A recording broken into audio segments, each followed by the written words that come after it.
Hello everybody and welcome to a deck tech of my Shadows over Innastrad pre-release deck. I went 3-1 with it, went first 3 rounds undefeated and then lost the last round because the greediness of this deck finally got me back. I had 0 mana fixing, but I was playing 3 colors, so got a bunch of basics here. Yeah, it was super greedy. I didn't like my pool. I didn't have a lot of the synergies. I had like a bunch of pieces of different decks, but not enough to make a viable one version of it. So I just played basically Sultai rares and bombs and whatnot, and did a bunch of dirtily stuff until I could win through some of the bomby cards I have. So I'm just gonna go through this and explain what cards I found useful. This is the deck as is in the tournament, and which cards did great, which I felt like I probably could have changed somehow. So yeah, let's go through it. So first we're going to start with the 1-drop. I had 0 1-drop creatures, as you can see here. But in terms of 1-drops, I had Skeleton Key. Now, Skeleton Key gives your equipped creature Skulk, and whenever it deals combat damage, you can draw a card, and if you do, you discard a card. Now, I didn't have like any Madness cards, but this was a Delirium based deck, so discarding cards to kind of get my Delirium going was useful, and then card selection is also pretty useful. This I felt like I was putting it in as a filler card just so I could have a 1-drop, but it turned out to be pretty useful in all the games I had it active. I do make a lot of 1/1s with this deck, and they always get by with the Skulk, and then that helps me filter through my deck and get to my bombs faster, which is pretty much what this deck wants to do. And then the other 1-drop I have is Deadweight. It just gives enchanted creature -2/-2, which is just some good removal. It's also an enchantment, which helps Delirium out because a lot of your removal would probably be instances and sorceries and whatnot.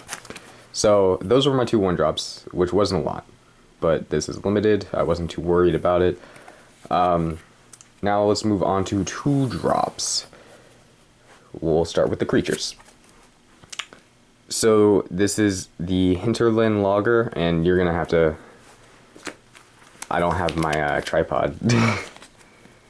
So it is a 2/1, and then if no spells were cast, it flips into a 4/2 with Trample. And then it has the normal werewolf ability of coming back. So this is a really good card. If your opponent does not have a turn 3 play, this really punishes them. But it easily gets outclassed by like any creature because it's a 4/2. It does have Trample, but like they're gonna chump it. Yours is probably gonna die, and so is their thing. And then you're kind of set back. I didn't get to play with it enough to make a good enough judgment on whether or not this card was worth it being in the deck, but I was also pretty light on good cards in general. So, but definitely the one game I lost, I felt this guy pretty good because I didn't have a turn 3 play, and I just got really punished and I couldn't stop it. So there's that. That shouldn't be in that pile. We have a Quilled Wolf here. This is a bear that you can later pump for 6 mana to give it +4/+4. Now, this card is perfectly fine. 2/2 for 2 is perfectly fine. But then you get the added ability of late game, it crashing in, and then they feel like they have to block it because it can be that big of a threat. It does take 6 mana, which is a lot, but if you got nothing better to do, why not have a 6/6? And then Obsessive Skinner, he basically, for me, a lot of the times, he came in as a bear. He never put a 1/1 counter on something else, but when Delirium was active, he was just a house, easily outclassing other werewolf-based decks by making my creatures too big for the werewolves to get through. So he was alright.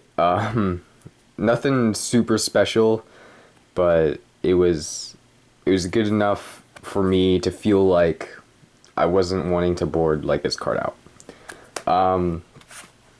So Call of the Bloodline, I honestly couldn't tell you. It felt like it did belong in the deck. It gave me a discard outlet for Delirium, and then it gave me a 1/1 for the Skeleton Key. And as I will explain soon, putting up a wall of 1/1s worked very well for me. But I never actually drew this card at all. So I can't give you an honest feedback of how this card performed for me because I never got it. Just the Wind is a bounce spell, and then if you have Madness, you can pay 1 instead of 2. I never casted it for its Madness cost. I always paid it for 2, and it was always wonderful. This is great tempo play, no matter what. Send people back, especially against werewolf decks where they spend the turn and they pass to have their stuff flip, and then you bounce it back to their hand at the end of their turn, basically setting them back the entire turn because they wanted to progress through the flip, and then you get rid of it. So you convince them not to cast a spell, and then you punish them for it. So that card was super sweet. Bounce balls are always good and limited. Now we're going to move on to 3-drops. This man right here was a pretty great 3-drop. The Wildfill Scarecrow is a 1/4 with Defender, and you can pay 2 to sacrifice him to get 2 basic lands and put them in your hand. Now, the reason why this man is so good is because he can sack himself, he got a big butt, and he's an artifact and a creature, which turns on Delirium really fast. So this guy was probably one of the best cards in my deck to help me dirtle to get to the bombs. I was never sad having this card in my hand. Grathmul, he's a 3-mana 2/4, and then if you sacrifice a clue, you gain 3 life. I have literally only one way to make clues in this deck. I just thought the body was decent for the cost, and I wanted to play him kind of as another dirtler kind of guy. I only got to cast him a couple of times. I never used his ability, even though I had clue tokens, but it was never relevant. But yeah, he was a good wall, basically, is how I played him. Stoic Builder, he was great. He essentially draws you a card later in the game. And in a deck where I just want to get out some big bomby creatures towards the end of the game, getting the extra lands helps a lot. And then usually by that time, you already have Delirium and whatnot. So this guy was pretty sweet. Definitely like a great card. Auto include. So now we're going to move on to our 3-drops. We're going to save that one for last. Yeah, I don't know. My 3-drops were pretty good right here. Okay. This I never saw in any games, but it seems fine. It activates Delirium, and then you can draw 2 cards. Totally fine. At instant speed. But I never got to cast it, so I can't tell you if it hurts you more than helps you. Autumn Gloom is a 3-mana enchantment, and then for 1 black you put the top card of your library into your graveyard, and then Delirium, you flip it. So the flip of this is actually pretty insane, and also beautiful artwork. It becomes a 4/4 trample with hexproof. And that's really good. They can't remove it, and it gets through a lot of the stuff.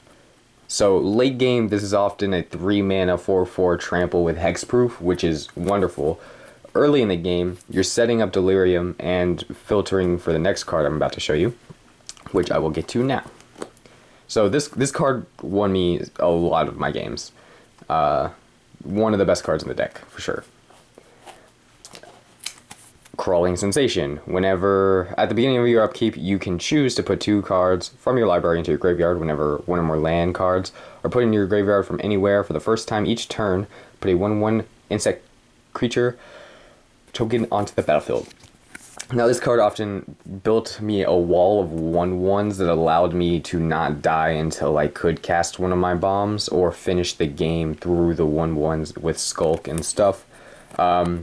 So it's really good for getting Delirium online, but also in combination with this, you can often just wait on your opponent's turn to activate this card, to possibly hit a land to trigger this card because it works on your opponent's turn too, even though it doesn't actually mill on your opponent's turn.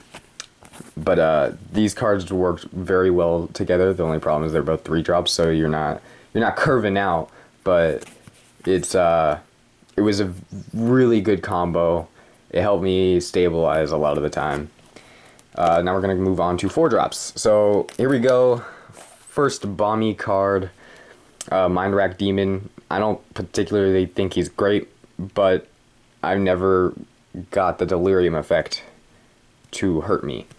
So it's 4 mana for a 4/5 flying trample, and then when it enters, you mill 4, and at the beginning of your upkeep, you lose 4 life unless there are 4 or more card types in your graveyard. I only cast him once. He quickly won the game, and yeah, that was pretty much it. I had Delirium online immediately because of the Scarecrow, and then I hit land and like enchantment. So Delirium was online on turn 4 when I played him, and just a turn 4, 4/5 flying trample is just hard to outclass, in limited especially. So moving on to the next card, we got Alter Ego, which is a clone spell, and you can pay X to give it X 1/1 counters on it. This card was every time I cast it I won, but I felt like I was pretty much already winning when I casted them.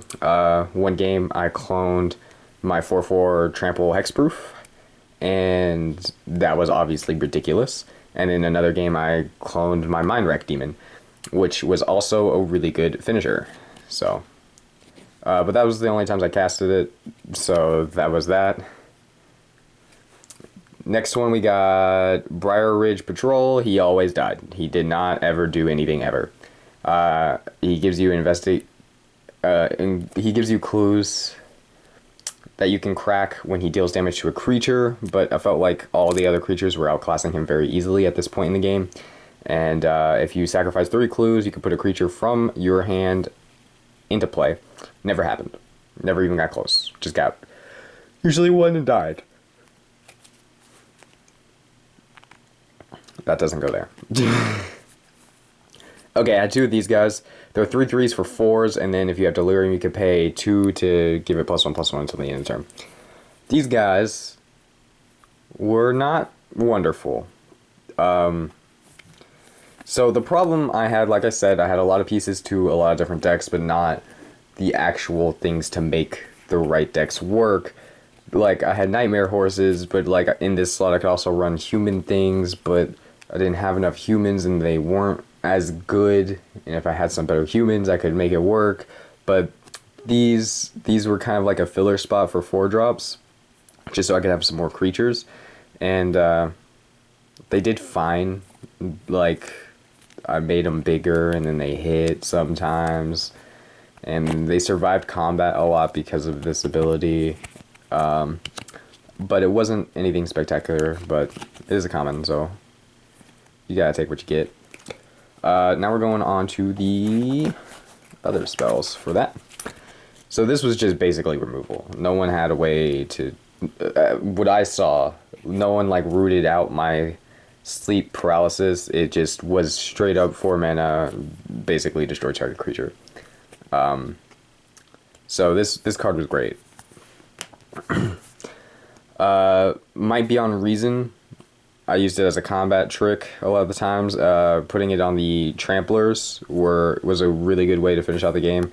I also did it for the 3/3 Horsies, and so yeah, this was fine. I didn't have a lot of good removal. I didn't have a lot of combat tricks. My pool was really subpar. I was struggling, but I dirtled around with a lot of 1/1s and till I got to these higher drops that we're about to see. But that's this card was perfectly fine. It blew a lot of people out. So now we're going on to the 5/3 5-drop, and then it has Menace if you have Delirium. This was the first card that I boarded out every game. It dies to Fiery Temper, dies to like all the removal. It was not great. It basically trades. You're playing a 5 mana, I hope this trades kind of deal. Maybe my deck just was not the right deck for it, but this was the first card that I cut every single time. Did not really like it that much. Okay. Now we're getting some big stuff. We got the... I don't know how to even pronounce that, so I'm not even going to try. It's a Hydra. And then its power and toughness is equal to lands, and then when it enters the battlefield, you get a land, and it has reach. So it's just, it passes the vanilla test, and it's big and it hits hard, stops flyers, pretty good. It definitely won a good bit of games. And then here's the budget version, the common 6/6, and it has trample if you have delirium for 6. Passes the vanilla test, and then it gets trample. Totally fine card. I wish I honestly had more, and then I would dirtle harder and get more big 6 drops and stuff. But yeah, that card was totally fine. I did not regret having him at all. And then this guy right here basically just won me my first round and my third round. So he's 7, which is big, and then it's 5/5 flyer, which is a good body in limited for sure. And then when it enters the battlefield, you give another creature flying, which at that point in the game you usually have a creature worth getting in for. And then you can exile him from your graveyard for 6 mana, and all your creatures get flying. And then that ended the game a couple times for me.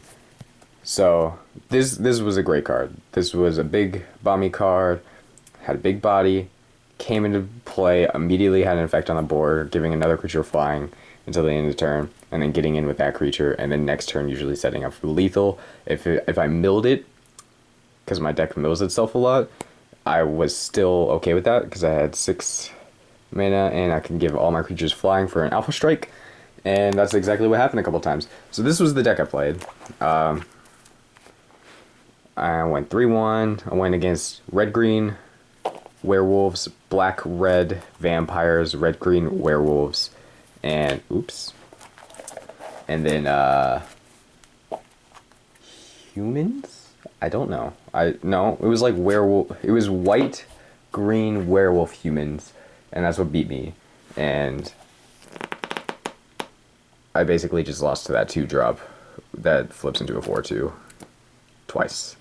But the first game, it was like Mind Rack Demon, copy my Mind Rack Demon, have the 4/4 Trampler. It was just bonkers.